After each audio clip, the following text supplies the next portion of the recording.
Hello students. तो gravitation chapter के अंदर एक बहुत इंटरेस्टिंग एंड इम्पोर्टेंट टॉपिक है एस्केप वेलोसिटी। तो हम बहुत सारे टॉपिक्स को लास्ट क्लास पे डिस्कस किए थे। जैसे लास्ट हमारा क्लास था रिलेटेड टू केपलर्स लॉ। हम 3 लॉज को डिस्कस किए थे एंड उसको प्रूव भी करके दिखाए थे। इससे पहले हम ग्रेविटेशनल पोटेंशियल, पोटेंशियल एनर्जी, ये सब डिस्कस किए थे। तो मैं हूँ अरूप और आप लोग विज़िट किए हैं फ्रॉम द बेसिक चैनल, तो जिसमें हम एस्केप वेलोसिटी के बारे में आज डिस्कस करने जा रहे हैं। देखो, एस्केप वेलोसिटी को जेनरली फॉर द अर्थ इसको वी से डिनोट करते हैं, ठीक है, अर्थ के लिए।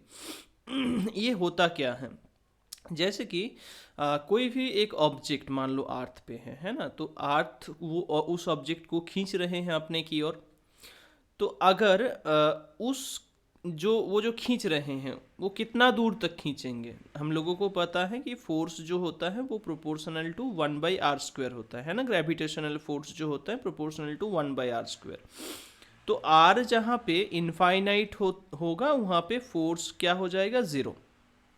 मतलब ग्रेविटेशनल इन्फ्लुएंस से बाहर अगर हम लोग चले जाए या फिर कोई भी ऑब्जेक्ट है उसको अगर हम ग्रेविटेशनल मतलब जो फोर्स ऑफ अट्रैक्शन है या ग्रेविटेशनल जो फील्ड है चारों ओर, उससे अगर बाहर हम निकाल सकते हैं कोई भी ऑब्जेक्ट को किसी स्पीड दे के, तो उस पर्टिकुलर स्पीड को कहेंगे कि एस्केप वेलोसिटी। मतलब वो लौट के वापस नहीं आएगा। जिस ऑब्जेक्ट को हम एस्केप वेलोसिटी पे फेंकेंगे वो अर्थ के बाहर चला जाएगा। वो अर्थ से हो सकता है, मून से हो सकता है, कोई दूसरा प्लेनेट से हो सकता है, सन से हो सकता है, मतलब कहीं पे भी जहाँ पे एक ऑब्जेक्ट दूसरे ऑब्जेक्ट को खींच के रखे हैं।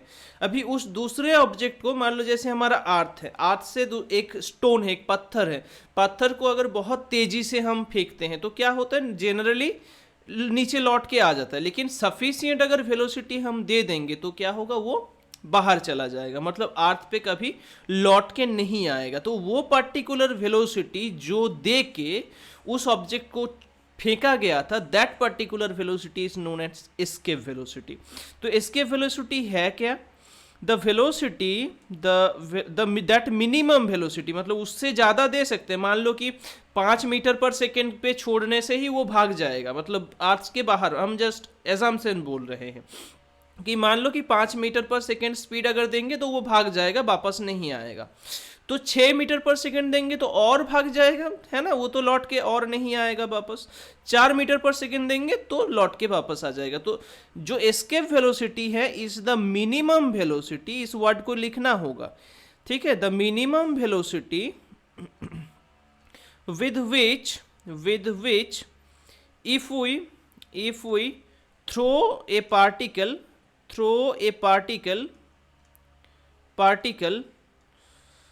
फ्रॉम एनी प्लैनेट, कहीं से भी हम इसको थ्रो कर सकते हैं, from any planet, that particle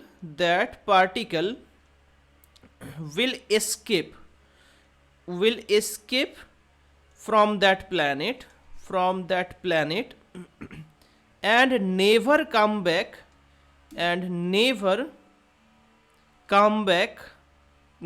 come back to it. That velocity is known as escape velocity. तो escape velocity का definition क्या हुआ, the minimum velocity with which if we throw a particle from any planet, that particle will escape from that planet and never come back to it. That velocity is known as escape velocity. Clear हुआ, any doubt?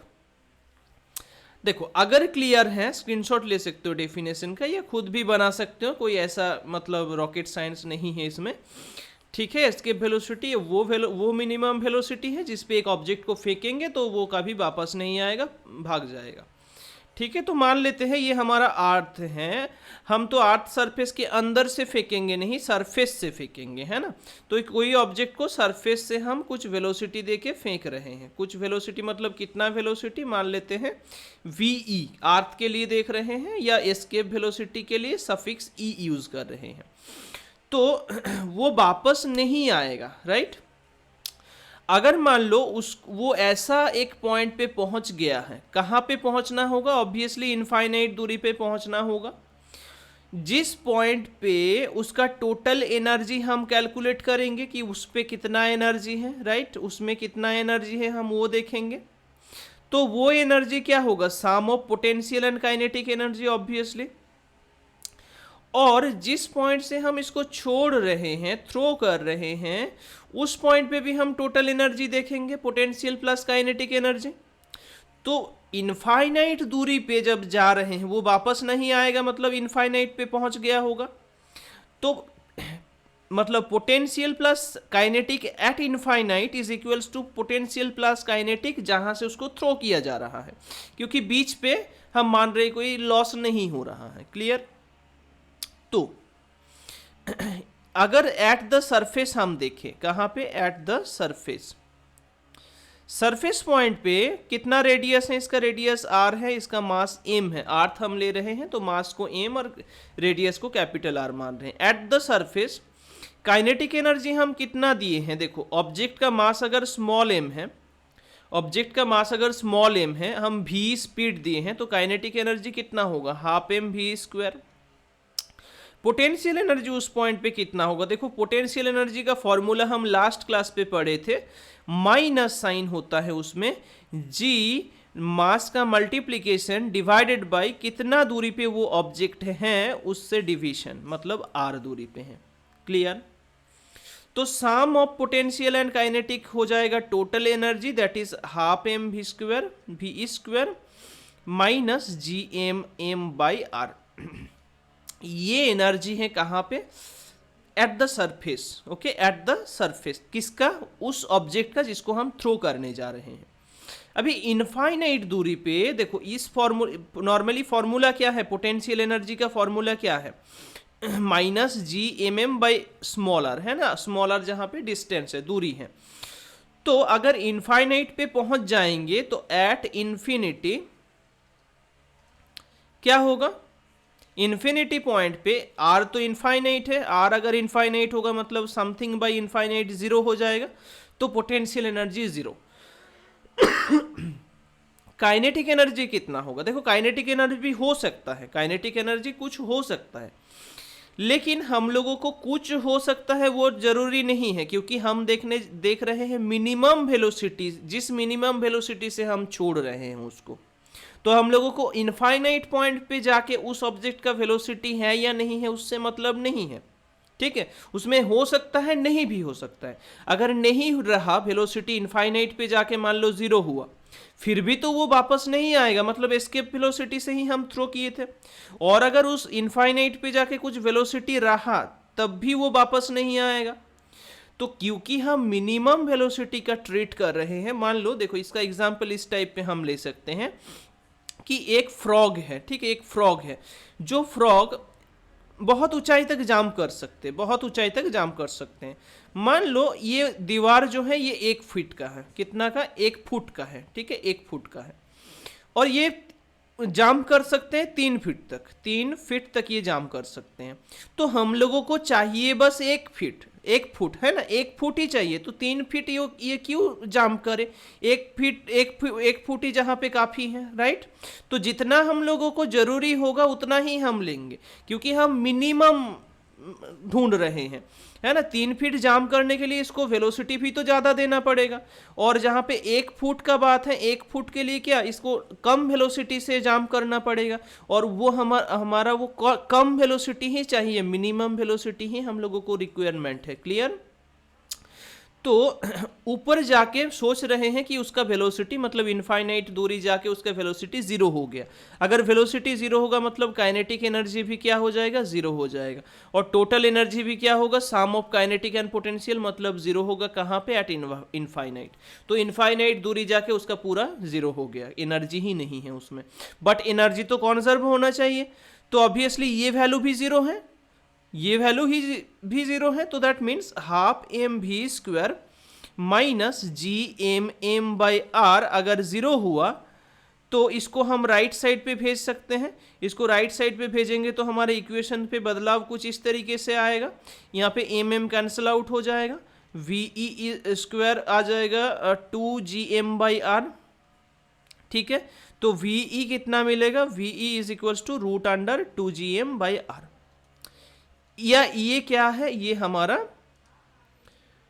Escape velocity है, किसके लिए, for the earth, for the earth या फिर for any other planet भी ले सकते हो। बट हम लोगों को रिजल्ट क्या मिला, रिजल्ट मिला 2gm/r। इसको थोड़ा सा हम in the term of small g लिखेंगे। इसको कैसे लिखेंगे, देखो हम पिछले क्लास पे ये प्रूव कर चुके हैं कि जो ग्रेविटेशनल एक्सेलरेशन होता है उसका एक्सप्रेशन होता है gm/r², है ना, gm/r²। तो अगर हम वी पे उस चीज़ को यूज़ करना चाहते हैं तो करना क्या होगा, सिंपली gm/r² यहाँ पे कर देंगे और ऊपर एक r से मल्टीप्लाई कर देंगे, ठीक है। नीचे r था तो r² कर दिए हैं और ऊपर एक r से मल्टीप्लाई किए हैं। अभी gm/r² मतलब क्या है, स्मॉल g, तो √2g/r। और अगर हम इसको कैलकुलेट करते हैं, मतलब वैल्यू पुट करके, जैसे g का वैल्यू हम 9.81 और इसका वैल्यू हम 6400 किलोमीटर पे है ये, तो इंटू 10⁻³ अगर पुट कर देते हैं तो अप्रोक्सीमेट जो रिजल्ट आता है ये 11.2 किलोमीटर पर सेकेंड आता है, ठीक है। मतलब पर सेकेंड पे फॉर द अर्थ हम कैलकुलेट कर रहे हैं ऑब्वियसली। तो ये एस्केप वेलोसिटी जो अर्थ के लिए है हमारा वो 11.2 किलोमीटर पर सेकेंड है।